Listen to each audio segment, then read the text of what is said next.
Thank you. ഇങ്ങനുണ്ട് ഇത് ഏ ഞങ്ങൾ അപ്രതീക്ഷിതമായി പോയി. ഞങ്ങൾ തയ്യാറെടുത്തായിരുന്നു ഈ പാട്ട് പാടാൻ വേണ്ടി.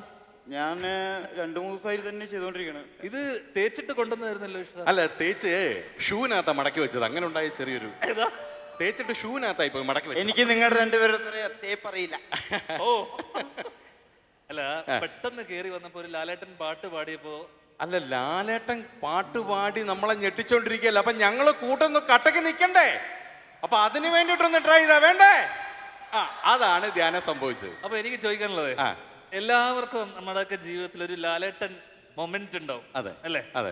ഷാജോൻ ചേട്ടന്റെ ഒരു കാര്യം ഞാൻ കേട്ടു, അത് സത്യമാണോ എന്ന് അറിയില്ല. അങ്ങ് 84 നടന്നൊരു സംഭവം. സത്യമാണ്.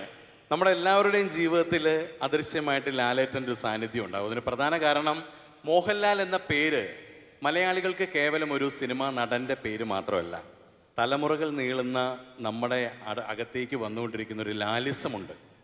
നമ്മളത് പ്രണയിക്കുമ്പോഴാണെങ്കിലും പ്രണയം പറയുമ്പോഴാണെങ്കിലും ബുള്ളറ്റിൽ കയറുമ്പോഴാണെങ്കിലും കൂട്ടുകാരോടൊത്ത് ഒരു 2 എണ്ണം അടിച്ചിരിക്കൊണ്ടിരിക്കുമ്പോൾ മുണ്ടൊന്ന് മടക്കി കൊത്തി കൈ ഒന്ന് തെറുത്ത് കയറ്റി വലത് തോൾ അറിയാതെ ഒന്ന് ചെരിയും. മലയാളികളായ പുരുഷന്മാരോടൊന്ന് മീശ പിരിക്കാൻ പറഞ്ഞ ഈ മുഖം ഓർക്കാതെ നമുക്ക് മീശ പിരിക്കാൻ പറ്റുമോ? ഒരിക്കലും ഇല്ല.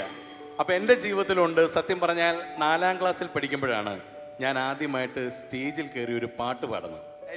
Light music. അപ്പോൾ ലൈറ്റ് മ്യൂസിക് കോമ്പറ്റീഷന് ഞങ്ങളുടെ സാറ് പറഞ്ഞു ഒരു ലളിതഗാന മത്സരത്തിന് ഒരു പാട്ട് പാടണം. അപ്പോൾ 2 ദിവസം മുമ്പ് എൻ്റെ ചാച്ചൻ്റെയും അമ്മച്ചൻ്റെയും ചേട്ടൻ്റെയും കൂടെ കോട്ടയം അഭിലാഷ് തിയേറ്ററിൽ കണ്ട ഒരു സിനിമയാണ് എനിക്ക് ഓർമ്മ വന്നത്. ആ സിനിമയിലെ നായകൻ്റെ വീട്ടിൽ വരുമ്പോൾ ഒരു കൂളിംഗ് ഗ്ലാസ് വെച്ച് വന്നിട്ട് പറയും, ഈ ഗ്ലാസ് വെച്ച് കഴിഞ്ഞാൽ ആളുടെ ബോഡിയിലുള്ള തുണിയൊന്നും നമുക്ക് കാണാൻ പറ്റില്ല എന്ന്. അന്ന് ചമ്മി പുറകോട്ട് പോകുന്ന ഒരു നായകൻ്റെ മുഖം എൻ്റെ മനസ്സിൽ ഓർമ്മ വന്നു. ആ സിനിമയിലെ പാട്ട് ഞാൻ പഠിച്ചു. ആ പാട്ട് പാടി ക്ലാസും തേടി പോയി. അതെ, ക്ലാസ് എനിക്ക് ഫസ്റ്റ് കിട്ടുകയും ചെയ്തു ലളിതഗാന മത്സരത്തിൽ. അതാണ് ആ സിനിമയുമായിട്ടുള്ള എൻ്റെ ബന്ധം. അല്ല, 84 പക്ഷേ ലളിതഗാന മത്സരത്തിന് അല്ല അന്ന് പാട്ട് പാടാമോ? അല്ല, അന്നൊക്കെ സ്കൂളിലെ മത്സരങ്ങളല്ലേ, പിള്ളേരോട് ഏത് സിനിമാ പാട്ട് വേണമെങ്കിലും പാടാം. അല്ലാതെ മറ്റേ കലോത്സവം ഒന്നുമല്ല. നിങ്ങളുടെ വിശ്വസനീയമല്ലാത്ത നോട്ടം കണ്ടപ്പോൾ എനിക്ക് മനസ്സിലായി. അപ്പൊ എന്തായാലും സിനിമ നിങ്ങൾക്ക് മനസ്സിലായി കാണും. നോക്കത്താ ദൂരത്ത് കണ്ണും നട്ട് പാട്ട്.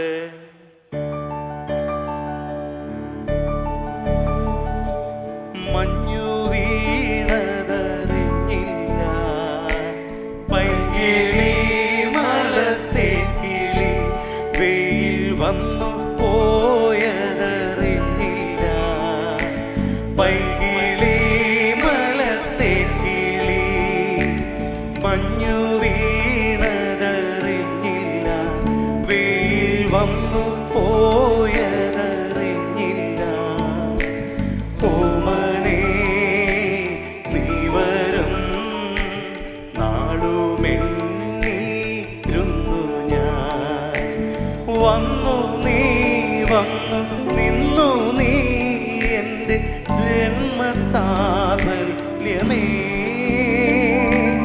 വന്നു നീ വന്നു നിന്നു നീ എൻ്റെ ജന്മസാഫല്യമേ,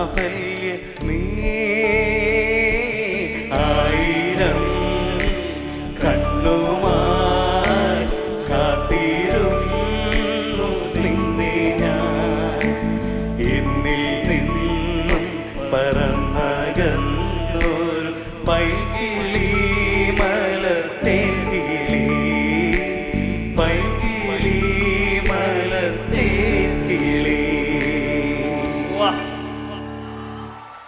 താങ്ക് യു. ചെറുതായിട്ട് വിശ്വസിക്കേണ്ടി വന്നു. സമ്മതിച്ചു. ഇതുപോലെ പ്രൈസ് കിട്ടിയ കഥയൊന്നും പറയണ്ട. പ്രൈസ് കിട്ടിയില്ല നമുക്കറിയാം. എന്തെങ്കിലും ഇതിലുപോലെ പ്രൈസ് കിട്ടിയിട്ടുണ്ടോ? ലളിതഗാന മത്സരത്തിൽ പ്രൈസ് കിട്ടിയിട്ടേ ഇല്ല പാട്ടിന്. ഞാന് സിനിമയിൽ വന്നത് അഭിനയിക്കാനുള്ള ആഗ്രഹം കൊണ്ടാണ്. അതെനിക്ക് ഉണ്ടാവുന്നത് ലാലേട്ടന്റെ സിനിമകൾ കണ്ടിട്ടാണ്. ലാലേട്ടന്റെ ഓട്ടവും ചാട്ടവും കളിയും ചിരിയും. അതുകൊണ്ടാണ് ഇപ്പോഴും ഓടിച്ചാടി നടക്കുന്നല്ലേ? അല്ല, അതൊരു എനർജിയാണ്. ചെറിയ കുട്ടികളെ പെട്ടെന്ന് അട്രാക്ട് ചെയ്യിപ്പിക്കും. പിന്നെ അന്ന് ഞാൻ ഇന്നത്തെ ലാലേട്ടൻ നല്ല വിളിച്ചിരുന്നത് മോഹൻലാൽ എന്ന് മുഴുവൻ വിളിക്കില്ല, മോഹൻലാലിന്റെ പടം. അന്ന് തന്നെ വളരെ ചെറുപ്പത്തിൽ ആദ്യമായിട്ട് എന്നെ നൊമ്പരപ്പെടുത്തിയ ഒരു ചിത്രം ഉണ്ണികളെ ഒരു കഥ പറയാം എന്ന് പറയുന്ന ചിത്രമാണ്. അത് ലിപിച്ചേട്ടൻ എന്ന് പറയുന്ന ഒരു ക്യാരക്ടറാണ്. അതിന് കമൽ സാർ ഒരു ആട്ടിടേൻ്റെ ക്യാരക്ടറായിട്ടാണ് ലാലേട്ടൻ സ്കെച്ച് ചെയ്തിട്ടുള്ളത്. ഒരു ആട്ടിടയനും കുറേ ആടുകളും, അതായത് കുറേ അനാഥ കുഞ്ഞുങ്ങളെയും കൊണ്ട് നടക്കുന്നു. എന്താണെന്നറിയില്ല, ഞാൻ പിന്നീട് കമൽ സാറിൻ്റെ അസിസ്റ്റൻ്റായി പിന്നെ പടത്തിൽ ആദ്യമായിട്ട് അഭിനയിക്കുന്ന ഒരു ക്യാരക്ടർ ഗദ്ദാമേലെ ആട്ടിടയൻ്റെ ക്യാരക്ടറാണ്. ആ അപ്പോൾ നമ്മളിപ്പോൾ ഒരു പാട്ട് പാടാൻ പറഞ്ഞു കഴിഞ്ഞാൽ ഉണ്ണികളെ ഒരു കഥ പറയാമെന്ന സിനിമയിലെ പാട്ടായിരിക്കും പാടാൻ പോകുന്നത്. അതിലെ പാട്ട് പാടാം. ആ അപ്പോൾ ഒരു 4 വരി നമുക്കൊന്ന് കേൾക്കാമല്ലോ അല്ലേ? അല്ല, മൊത്തത്തിലൊരു 8 വരി ഉണ്ടാവും. ആ 8 വരി പിന്നെ നമുക്ക് കേൾക്കാം. പല്ലവി ഒന്നും കൂടി. ഓക്കെ.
കലക്കി ഞെട്ടിച്ച് നമ്മൾ ഒരിക്കലും ഷൈൻ ടോം ചാക്കോ എന്ന് പ്രതീക്ഷിക്കാത്ത ഒരു പാട്ടായിരുന്നല്ലേ അത്? അതെ അതെ, സത്യം. വേറെ ടൈപ്പ് പാട്ട്, വേറെ ലെവല്. അതെ സത്യം. അതെ, ഇനിയിപ്പോ ധ്യാന്റെ കാര്യം പറ. മെയിൻ ആൾക്കാരൊക്കെ അവസാനല്ലേ അതെ, എപ്പോഴും അവസാനമായിരിക്കും.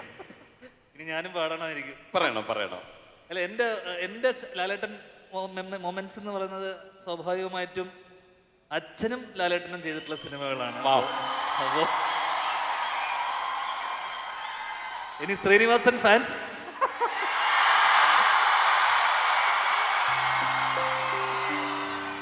ഇനി വിനീത് ശ്രീനിവാസൻ ഫാൻസ്, പിന്നെ ഇനി ധ്യാൻ ശ്രീനിവാസൻ ഫാൻസ്. ഏറ്റവും കൂടുതൽ കേട്ടത് എനിക്കായിരുന്നു. അതെ. അപ്പോ വർഷങ്ങൾക്ക് മുന്നേ ചെറിയ കഥ, കുഞ്ഞു കഥ, കുട്ടിക്കഥ. വർഷങ്ങൾക്ക് മുന്നേ ഒരു 5ാം ക്ലാസ്സിൽ പഠിക്കുമ്പോൾ അച്ഛൻ ഞങ്ങളോട് പറഞ്ഞു, നിങ്ങളെല്ലാവരെയും കൊണ്ട് നമ്മളൊരു സ്ഥലത്തേക്ക് പോവുകയാണ്, ഇനി നിങ്ങളുടെ പഠനവും ഭാവി പഠനമൊക്കെ അവിടെ ആയിരിക്കും. 5ാം ക്ലാസ്സിൽ പറഞ്ഞു. ഞങ്ങള് വല്ല ദുബായ് ഒക്കെയാണെന്ന് പ്രതീക്ഷിച്ച് ഞങ്ങള് എത്തിച്ചേർന്നത് അങ്ങ് മദ്രാസിലേക്കാണ്. അതുപോലെ 1988 ദുബായ് ആണെന്ന് വിചാരിച്ച് ദാസനും വിജയനും കൂടെ അങ്ങ് മദ്രാസിലെത്തിയപ്പോ ഒരുപാട് സ്വപ്നങ്ങൾ കണ്ട ആ രാത്രി അവരൊരുമിച്ച് പാടിയൊരു പാട്ടുണ്ട്. പാട്ട് മനസ്സിലാക്കാണല്ലോ. ഏതാ? റെഡി?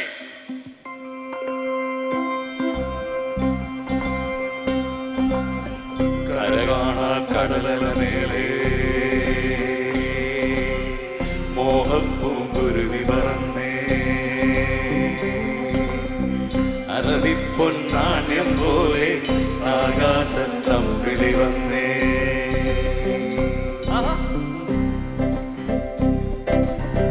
കരകാണ കടലമേലെ മോഹപ്പൂങ്കുരുവി പറന്നേ, കരകാണ കടലമേലെ മോഹപ്പൂങ്കുരുവി പറന്നേ, അറബിപ്പൊന്നാണ്യം പോലെ ആകാശത്തമ്പിളി വന്നേ, ഇളം തെന്നലീണം പാടിവാ.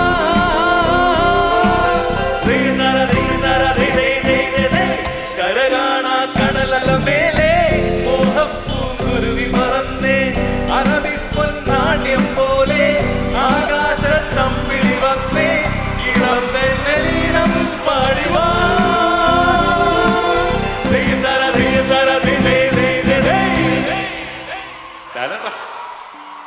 ഈ പാട്ട് പാടിയാൽ എനിക്ക് വരാതിരിക്കാൻ പറ്റുമോ?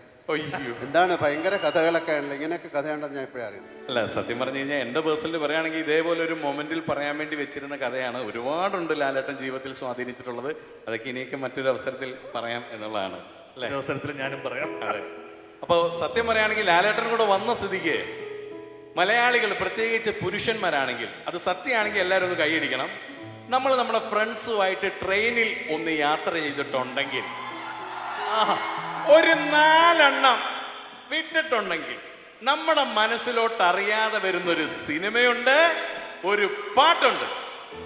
അതില് ലാലേട്ടൻ മമ്മൂക്കയ്ക്ക് കൊടുത്തൊരു ഉമ്മയുണ്ട്.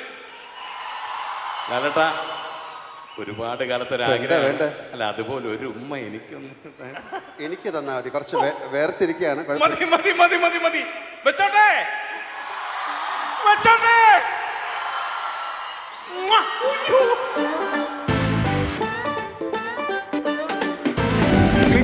കാവുകൾക്കുമപ്പുറം അവൻ അത്രയും മുരുകി വീണപ്പോൾ പിച്ചളക്കൊടുക്കു വിണ്ടു കടന്നിട്ട് വേഗമെങ്ങുമായ പോയി നീലനഭസിൻ മേഘപടത്തിൻ മേലെ നിന്നുടഞ്ഞു വീണു നാഴികക്കുടം പിച്ചകപ്പും കാവുകൾക്കുമപ്പുറം അവൻ അത്രയും മുരുകി വീണപ്പോൾ പിച്ചളക്കൊടുക്കു വിട്ടു വിണ്ടം കടന്നിട്ട് വേഗമെങ്ങുമായ പോയി ചിങ്കി ചക്കി ചാകി ചിങ്കി ചച്ച ചിങ്കി ചക്കി ചാകി ചിങ്കി ചച്ച ചിങ്കി ചക്കി ചാകി ചിങ്കി ചച്ച ചിങ്കി ചക്കി ചാകി ചിങ്കി ചച്ച